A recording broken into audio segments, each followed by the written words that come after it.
we have a graph G, and we want to partition it into pieces and maximize the number of edges going from one piece to another. So we want to find a set S with maximum with a maximum edge boundary.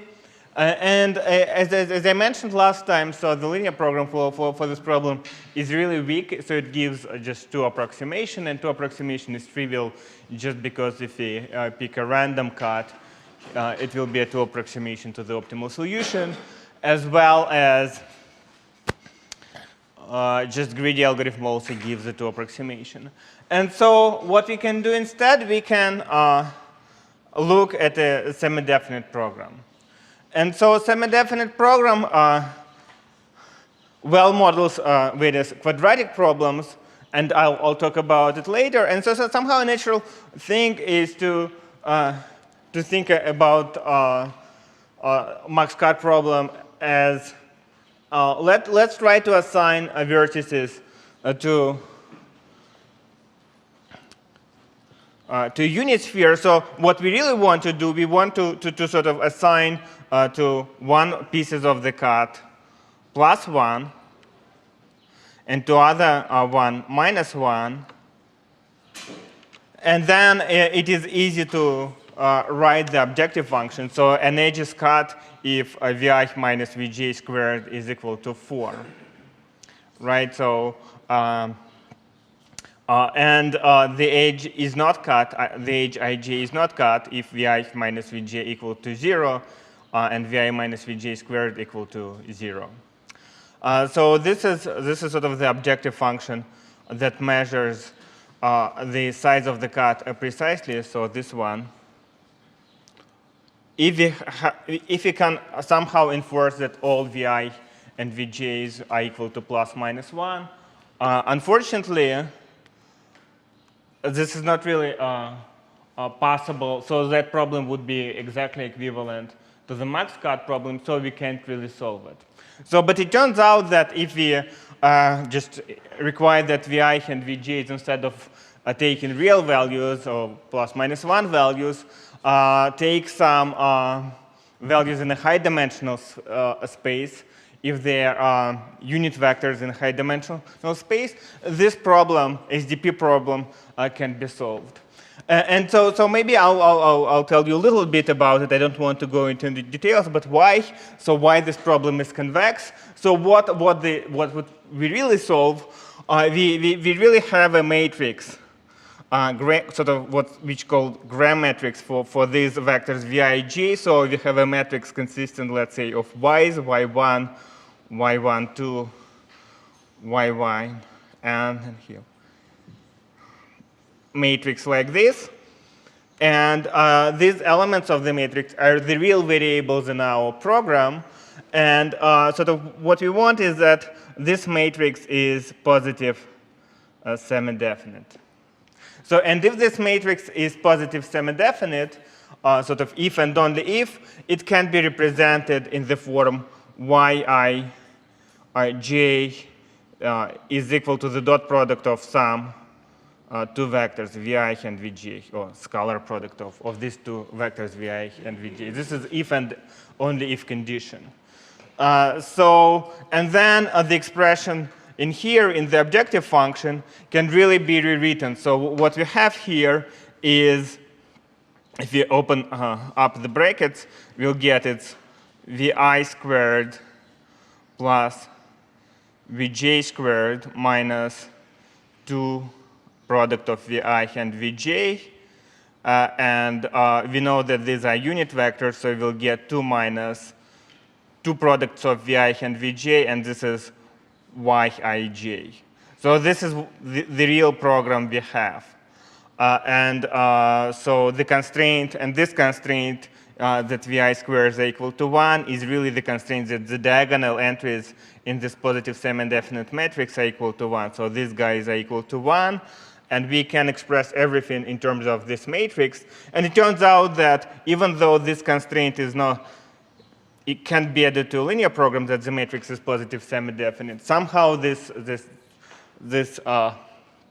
cone of positive semi-definite matrices is convex, and we can we can easily optimize over this cone as well. So it's just some generalization of linear programming, and that's the reason why we can write this program. And as I said, maybe we would want to write this objective function in a slightly different way, but we just can't. So this is something we can do, and we don't have that many other options in here.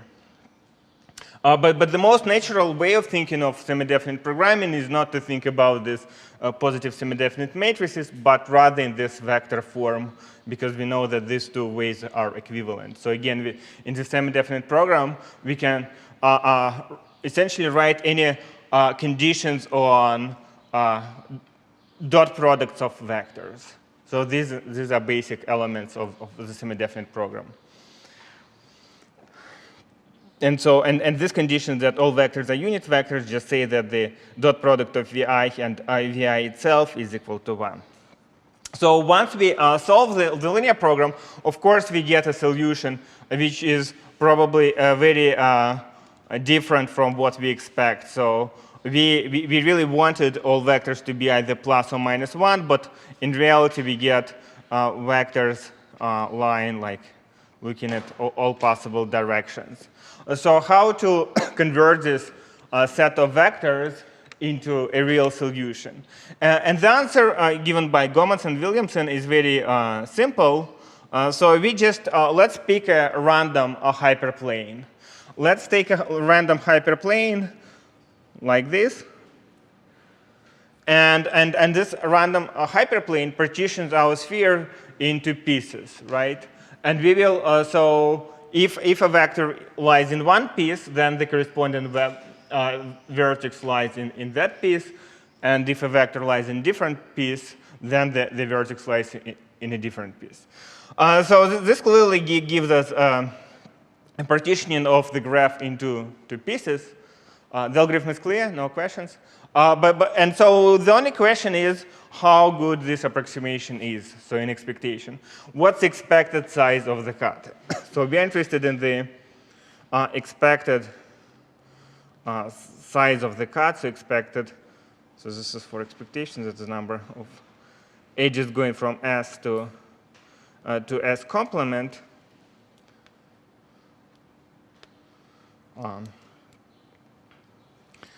And let's say that the angle, let's look at one pair of vertices, ij. So what's the probability that we separate these two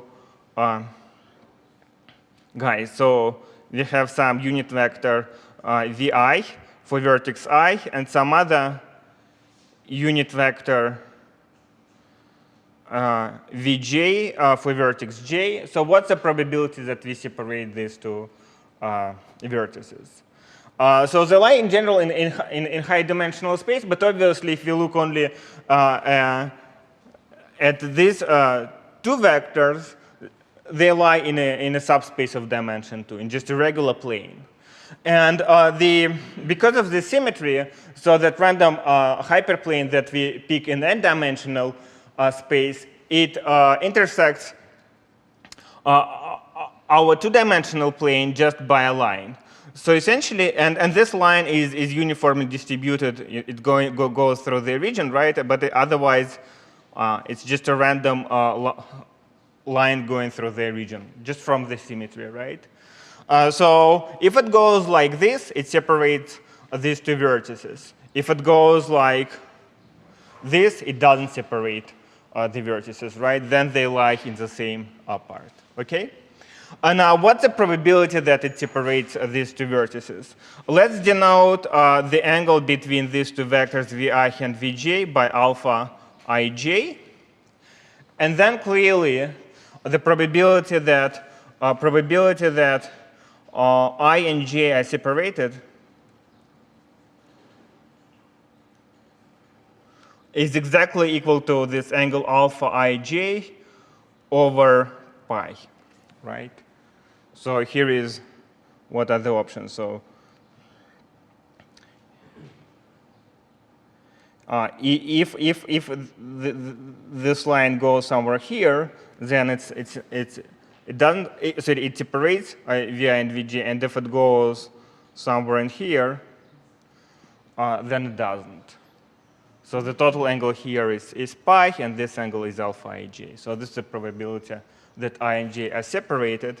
So altogether, we have that the probability, the expected number of cut edges is equal to sum alpha ij over pi over all edges in it. So the answer is really simple. So now we want to see how it's comparable to the optimal value. So we don't really know what the optimal value for this problem is, but we have a proxy for it. We know the SDP value. So let's denote, so we wanted to maximize this quantity, right, in here. And let's denote it by SDP. So SDP is the optimal value of this expression for vectors, sum over all edges Vi minus Vj squared over 4. And this is SDP value. And we know that the SDP value, because it was a relaxation, SDP value is greater than equal to the optimal value to the solution, right? Because the optimal solution satisfies the same constraints as SDP, so it's one possibility for the SDP solution. And SDP solution equals to, again, 1/4 of sum of Vi minus Vj squared. And we can rewrite it now in terms of these alphas, 1/4 of sum of, so what's Vi minus Vj squared? It's Vi squared plus Vj squared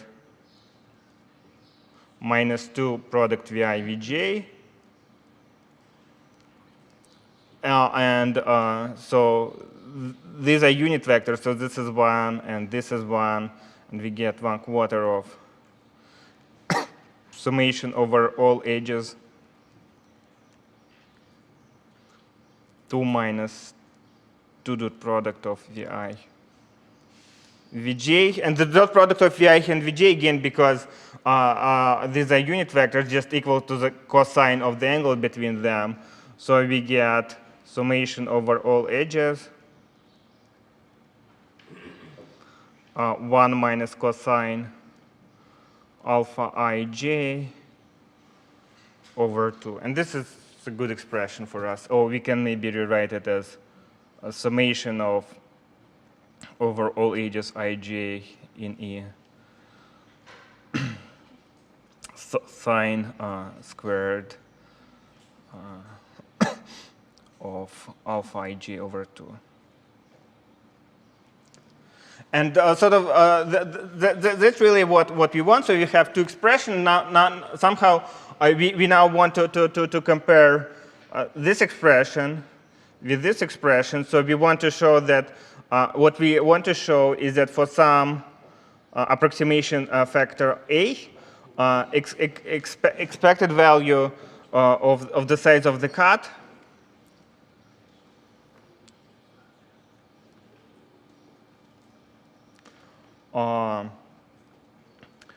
is greater than A times the SDP value. We want this A to be as large as possible if we can. And particularly, it's sufficient to prove this inequality term by term. So we have this summation for the left-hand side and this summation for the right-hand side.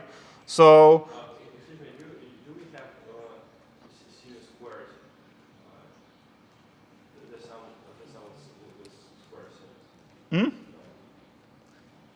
it's actually, so what? We have 1 minus cos alpha is equals to, okay, sorry. Yeah, I think. We have the brackets. Okay. Yeah. Anyway, yeah, it's sort of not that important here. So actually, this formula is good. The first one is good enough as well. So it really doesn't matter which one we use, because so after that so now we want really to bound this the expressions term by term. So for SDP we have this expression. So it is let's say for term sine squared alpha ij over 2. We want to find some a, and a we want to be as large as possible, so that we have alpha ij over pi is greater than this. And this is really it. So we have some kind of here a function of alpha, here a function of alpha. So it can be analyzed numerically, and it turns out that a that works. Let me actually. But our problem is the maximization problem, right? Yeah. So the SDP gives a value that is less than the optimal solution. No, it's actually, yeah, let me write. It's greater than a times the optimal value. So the SDP value, right? So the problem that SDP can be greater. This is the same with LP. Because sort of the optimal solution is also a feasible solution for the SDP. The problem is that we actually may add some extra solutions that are not integral but fractional. Right? So this assignment to plus minus 1 is a fine solution for the SDP. The problem is that there may be a better solution for that objective function that we write. Why does optimal solution define semi-definite matrix? I think that we have vectors, so then we move to matrices, optimize all the matrices, then go back. So the optimal solution, right, it corresponds to the solution when we assign plus 1 to one path, another one. So if you think of matrices here, so the matrix will be, what will be the matrix? It will be the block matrix, sort of. It's ones, minus 1, minus 1s. So for the optimal solution, right? No, just any matrix corresponds to some vectors. This is linear algebra theorem. If we have a semi-definite matrix, you can find the vectors in a big space. So what is the other way? I mean, if we have optimal solution, then we should have matrix which is semi-definite. Right. So is it? Right.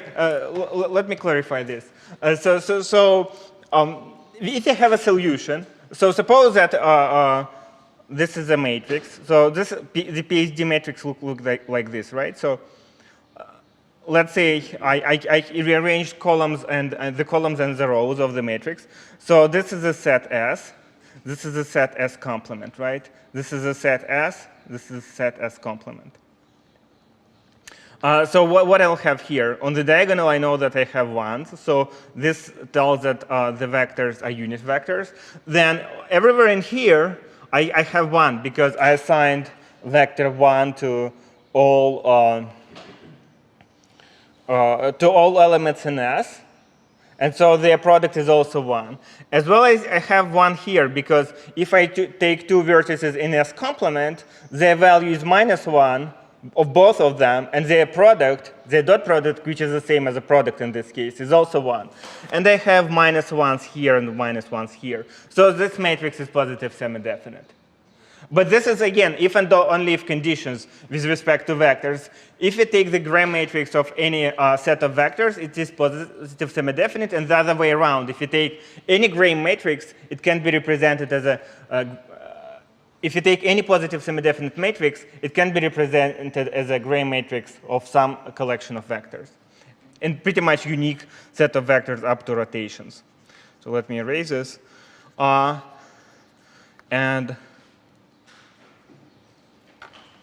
I want to show you some pictures.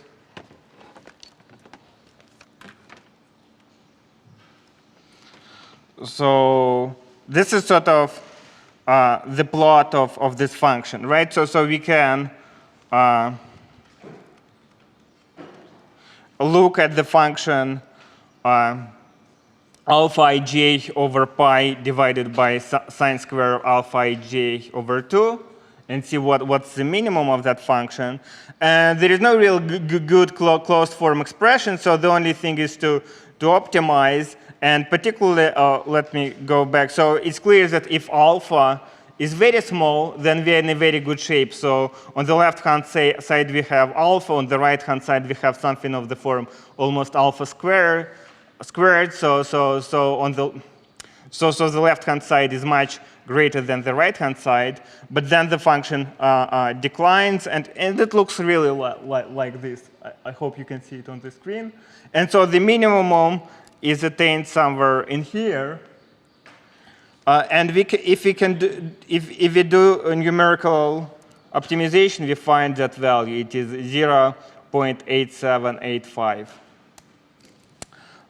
So this is the way to find this value A. It is approximately 878, etc. And yeah, unfortunately, there is no better way to find this constant. And that's it.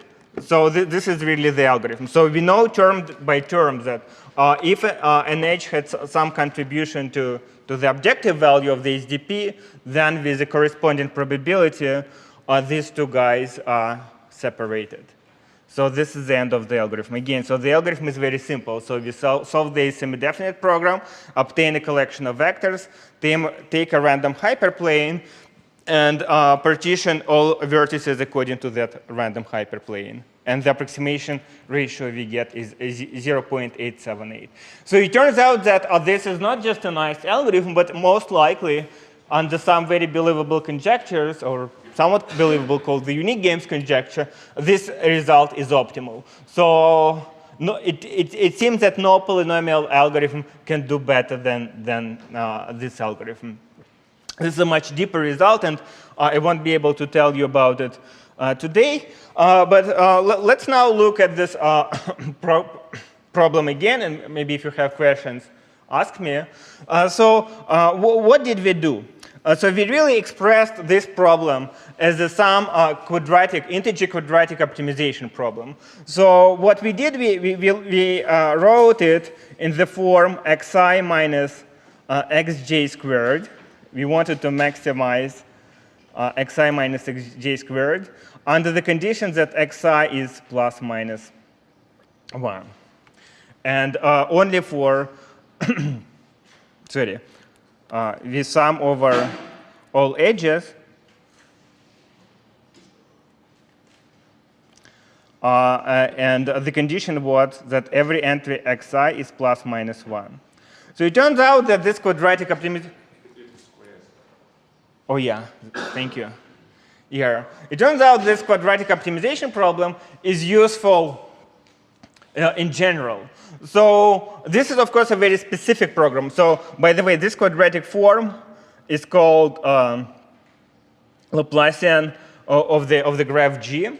And it's clear that sort of this quadratic form as a function of this vector x, which is plus minus 1 to the power of n. It is clearly positive semi-definite, for example, in this case, just because it is sum of squares, so it cannot be negative. But what can we say about other matrices? So maybe in general, we want to optimize something like this. Sum of aij times xi xj, summation over all ij,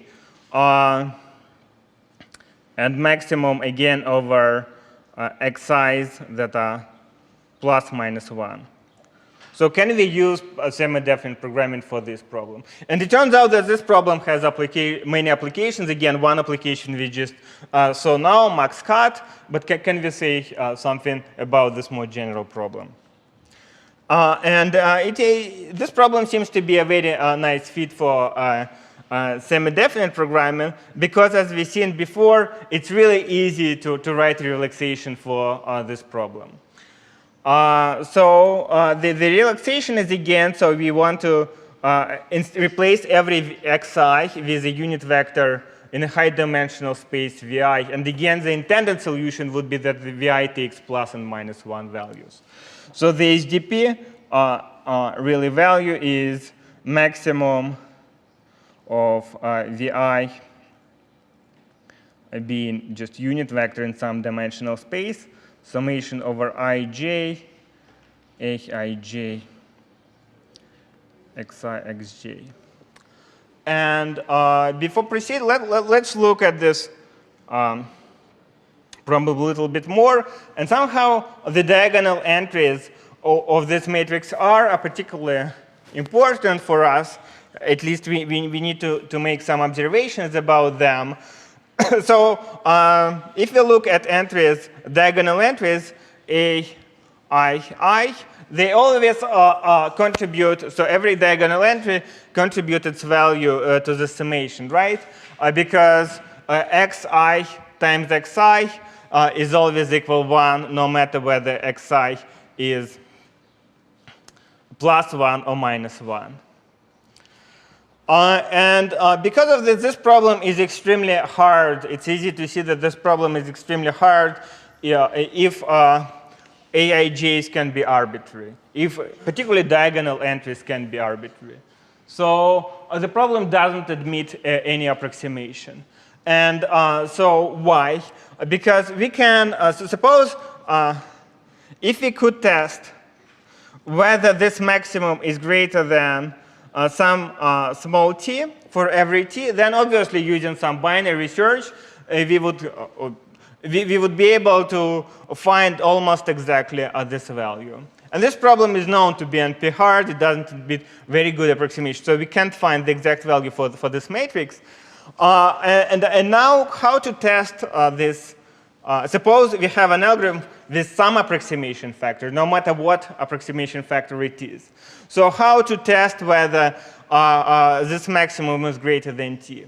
We'll just subtract this t from the diagonal entries of this matrix Aij. We can subtract it maybe from just A11. So we'll write that A11 prime equal to A11 minus t. By doing so, we know that this maximum will decrease exactly by t, right? And so if you have some approximation algorithm, it will at least return whether this matrix takes positive values or not.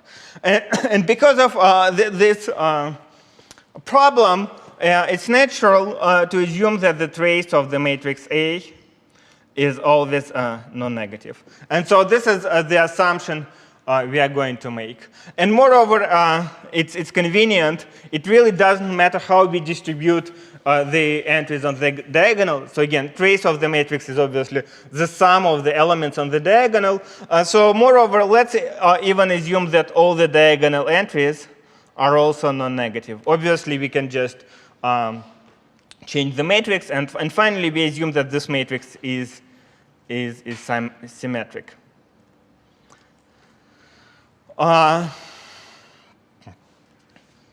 So once we made these assumptions, we can first even relax the original problem. So observe that instead of requiring that all xi's be either plus 1 or minus 1, we can require that they lie in the interval from minus 1 to 1, and we won't lose anything. So indeed, suppose even our algorithm gives us a value where all xi's lie in the interval between minus 1 and 1. How can we round our solution? How can we push our solution to one of the corners of the Boolean cube? We can do it in a just greedy way. We can take coordinates one by one and move each coordinate at a time either to 1 or to minus 1, because as a function of that coordinate, right? So we have many linear terms in that summation. So look at this summation. Sum aij, xi, xj. So every xi is multiplied by xj, but at every kind of iteration, we fix all the coordinates except one xi, and those terms are linear. So if you move it the coordinate left or right, the value is going to increase in one direction, or we have a quadratic term, but still the function is convex because all the diagonal entries are non-negative. So we know that either if you move xi to 1 or minus 1, the value will increase. And OK, so now we have this problem, and an important quantity for us will be the following. So let's R be the ratio of maximum of the sum aij xi yj over maximum over sum aij xi xj. So we don't really know what R is, but for certain classes of matrices we can have bounds on this R. So what we did, we replaced, we look at this quadratic form on the top, at this quadratic form, is a bilinear form. So we replaced, instead of xj here, we put yj. And again, so yj takes values, let's say, plus minus 1 every yj. OK? So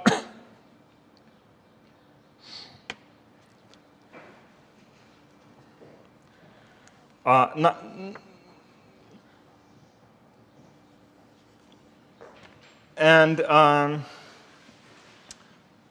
the natural way of thinking of linear programs and SDP programs as something given programs that give us, instead of one solution, a distribution of solution. And somehow these coefficients give us the coefficients of the matrix give us some probabilities that something happens. Particularly with semidefinite program, it's especially natural to think of these vectors vi and this covariance matrix as giving some Gaussian distribution of values. So what we'll do, we'll look at the high dimensional. So the algorithm will take a high dimensional Gaussian vector. So it'll take a Gaussian vector G. So G is Gaussian.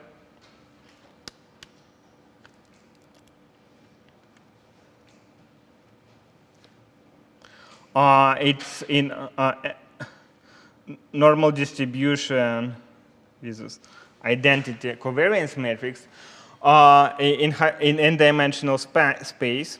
And what it means is that G consists of n coordinates, G1, etc., Gn.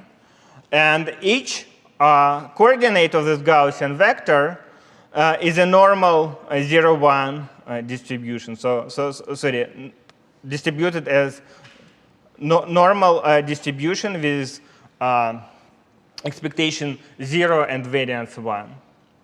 And all the coordinates are independent. So what's important about this distribution is that it is symmetric. So it's invariant under rotation. So all directions are the same in this, according to this distribution.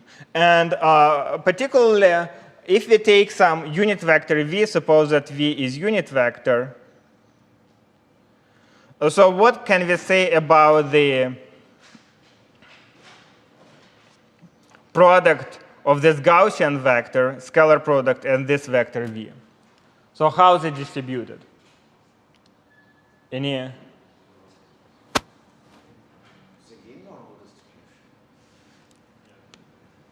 Why? Just take the inner product, and there are these normal components, and just coefficients, and the Gaussian distribution is one thing is correct. Well, basically, if you take linear combination of independent normal variables, you get a normal variable. Right, exactly. So this is again a normal 0-1 distribution, and this is going to be important for us. Yeah.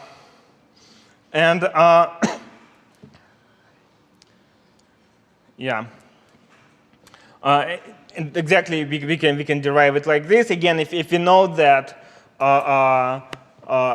this Gaussian distribution is invariant over rotations of the space, then of course this vector v is no different than, for example, the first basis vector in our space. So projection to E1 is just this G1, which was by the definition normal 0-1 distribution. And so the product of G and V is really no different because there is a rotation that moves V to E1 as well.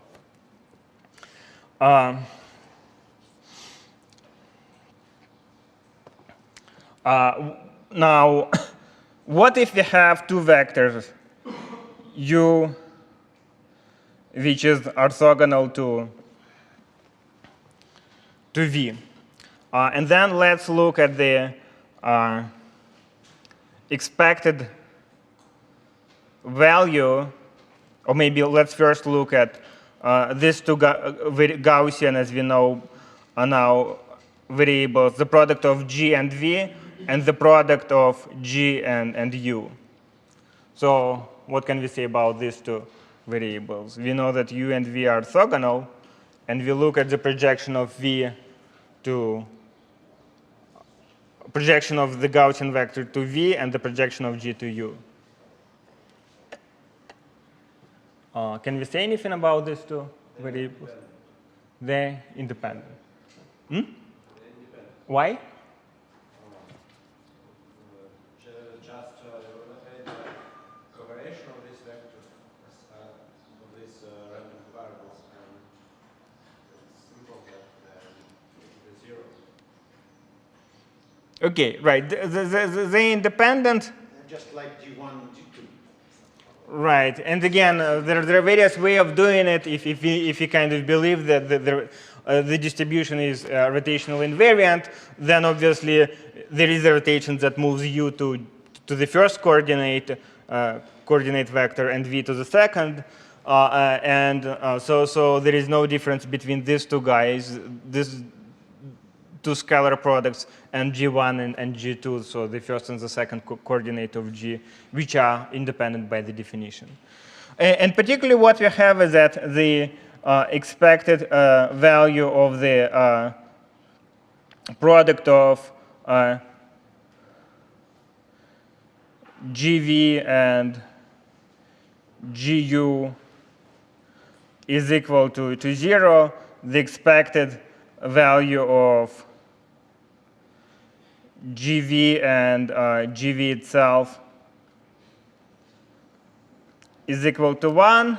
And so now let's sort of look at this function f uv, which is defined as expected value of GV, this projection to V, and product of GU.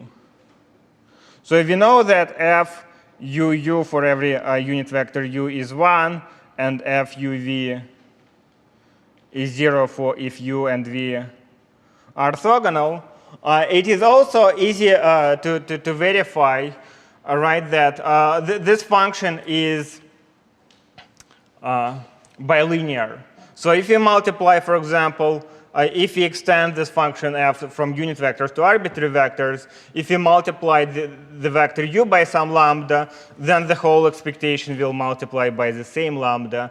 If you have a product fu plus w times v, if you have something like this, f u plus w times v, we can rewrite it as expected value of g times v plus w, g times u, open up the brackets, and we'll get expected value of g times v, g times u, plus expected value of g times w, g times u, which is FUV plus FWV. And so because of this, we have now a bilinear function f, which coincides with regular dot product on basis vectors, and because of this FUV, for arbitrary v, u and v equals to the dot product of u and v. So this is a property that we are going to use. So this is an important property for us. And so now what should the algorithm do? So the most natural thing is to pick this Gaussian vector G, and let's really project all vectors to a Gaussian vector, to that Gaussian vector. So we'll have that x I, by the definition, is equal to the projection of vector vi to this Gaussian vector G. And the good property we get is that the expected value of the product of xi and as xj, as we just saw, so this is what we denoted by that function f, is equal to the corresponding dot product of vectors vi and vj. Okay, so this is a nice property. And now let's write what's the value, the expected value of the quadratic form if we substitute this capital Xi xj's. So the expected value of the quadratic form, expected value of summation over ij, aij, xi xj equals to the sort of its summation over aj expected value of xi and j, which is summation over aij, just product of vi and vj. And this is just our SDP value. So this would be great if all xi's, capital Xi xj's, were plus minus 1s, or at least if they lied in the interval plus minus 1. So this would be a perfect rounding for us. So if we took some high-dimensional vectors, if we projected them onto a Gaussian vector, and we would get really numbers. So in the end, we want to get numbers. So the problem, of course, is that these values, xi, xj, can be very large, and this is not good for us. So any ideas what we should do? So how to solve this problem, right? So in general, if we could output, instead of plus minus 1s, arbitrary numbers, we would sort of get really the optimal value to the original problem. But they can be really large. So what's the most natural thing to do now? To be really large, it happens with a small probability. OK. The Gaussian vector, product of the Gaussian vector is normal distribution, so we may regenerate the Gaussian vector if xi and xj is to be. So let's try to.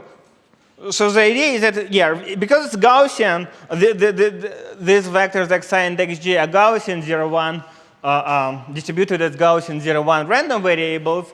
We can hope that they're not very large. Even though sometimes they will be, because we have n of them, sometimes they will take values as large as maybe square root log n. So we expect that at least one of them is as large as that. So what we are going to do, we will truncate these random variables.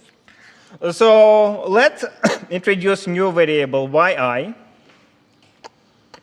which is equal to, it's going to be equal to xi, and this is hopefully the typical case, if the random variable xi is less than some number m. And we will pick m later, OK? And it's going to be a capital M if xi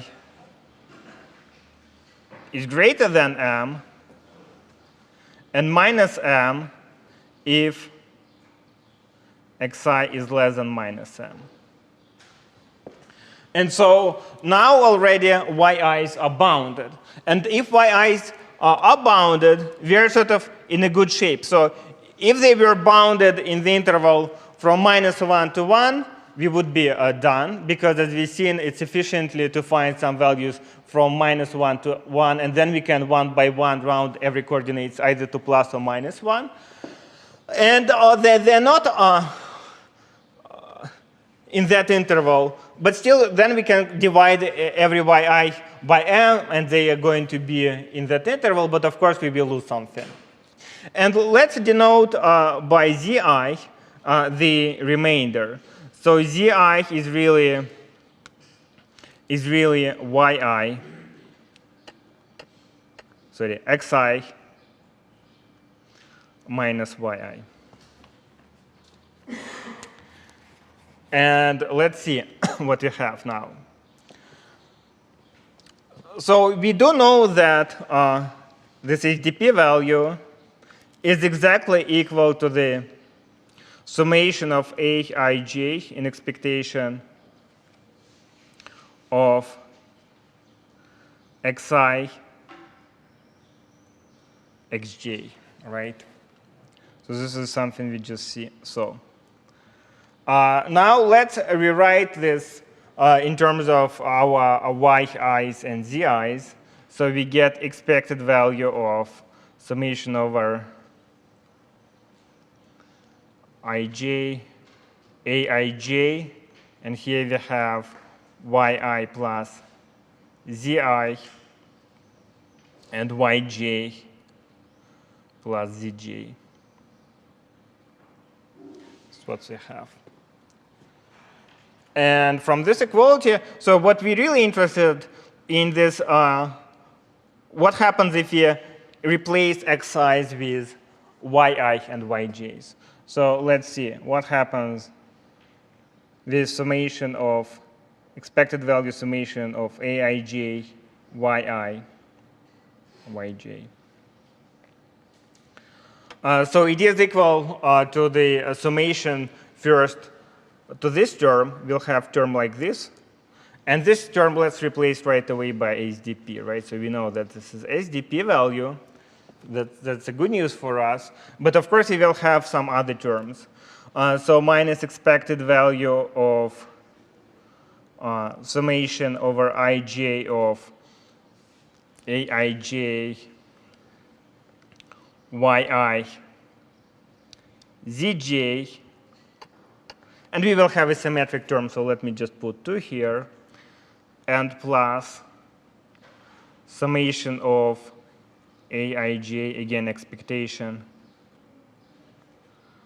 zi, zj. So really what we want to show that these terms, sort of error terms, this term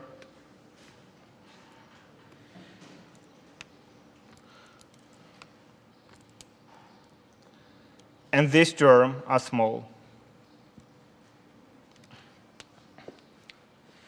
And let me just look at one of them, actually this one, because and the other is handled similarly, but this term in general is much larger than the other one. So that's why I'm looking at this term.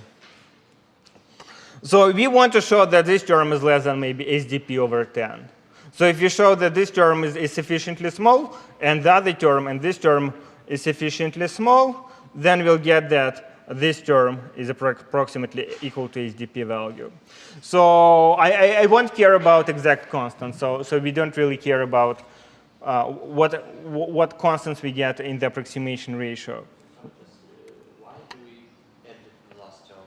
No, by expectation. Oh, it should be negative or something. OK, whatever, yeah.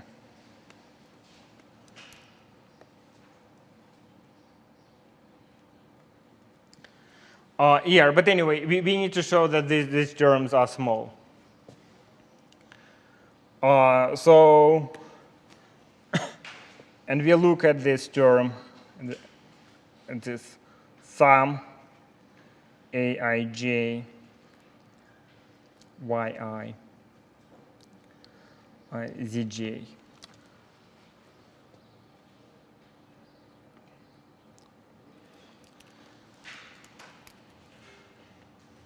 So what is the idea? Why this term should be small? So yi, if you pick a threshold m sufficiently large, so the threshold will be truncate our random variables xi. So yi is almost equal to xi. So it's kind of it's very similar to xi. It's neither. It's kind of. But zj is the tail, right? Zj is, almost all the time zj is 0. So it's rather a small random variable.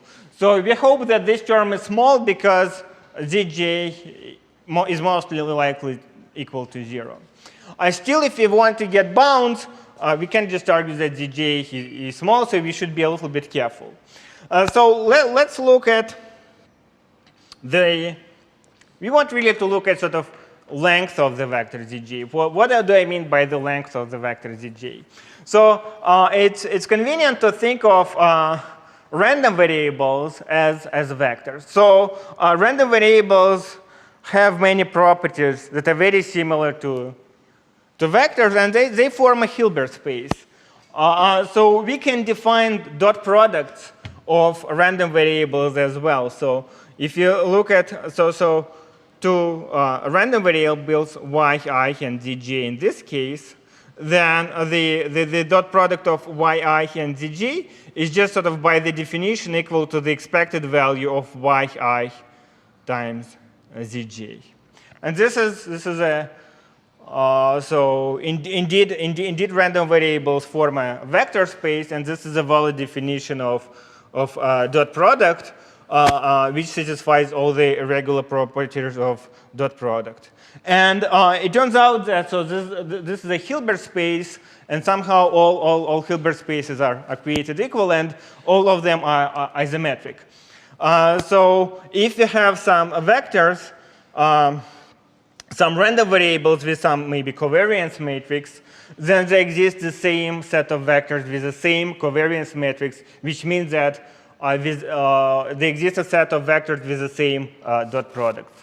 So we can really think of all random variables as vectors, and that's somehow very important. So a natural way then of thinking of sort of the length or norm of a random variable, so what's the norm of yi squared?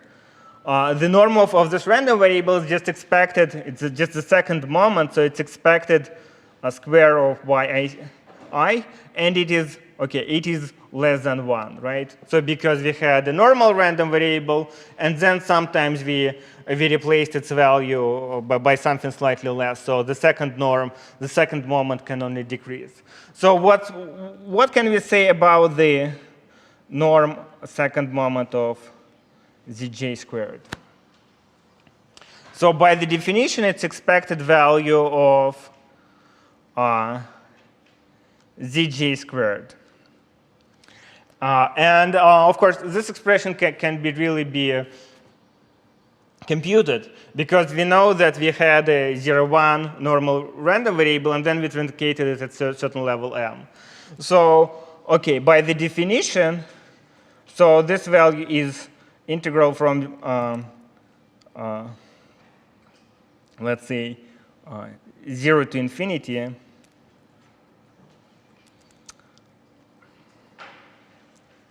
From sorry. So zj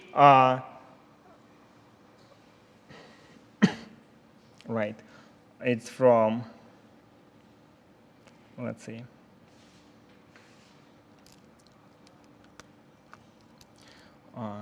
zero to infinity. So it takes some value t. If the variable x, the original variable xj, take value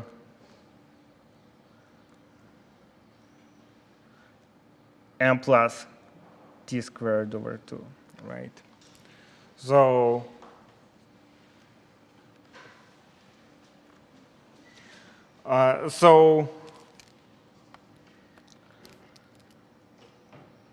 what happens? So zj is the tail, so most of the time zj equal to 0 unless the corresponding xj takes value greater than m. And in this case, zj takes this value. So this is what we denoted by t, right? So the probability that the random variable xj takes this value, the value m plus t is e to the power of m plus t squared over 2 divided by 1 over 2 pi. This is just the density of the Gaussian variable, right? And t squared comes here because of the second moment in here, because we are bounding the variance. And so, OK, this can be probably pretty well estimated. We don't care about precise estimates of this. We want just somehow an approximate value for this. And the nice way of thinking is, so for how long really where we get the most contribution from this integral? So this exponent decreases really, really fast. So if we, for example, increase t just by 1 over m plus t, then the exponent will decrease by some constant. So it will decrease geometrically, while this t squared won't change much. So every time we increase this, let's say, m plus t by 1 over m plus t, so something in here. So we will add, if you open up the brackets in the square, we will add some constant to this power. And so the e to that power will decrease by some constant. So we will get a geometric series here. And t square increases very, very, very, very slowly. So the real contribution happens really when t is very close to 0 somewhere. And so this is approximately equal to e to the m squared over 2. So maybe t is 0, maybe 1, somewhere in that range. Because after that, this function really decreases geometrically. So this is approximately, again, there are some constants in here that can be well approximated, but we really don't care about those constants for now. Questions so far? And so this, we need to take a break, right? No. Yeah, so let's take a break and continue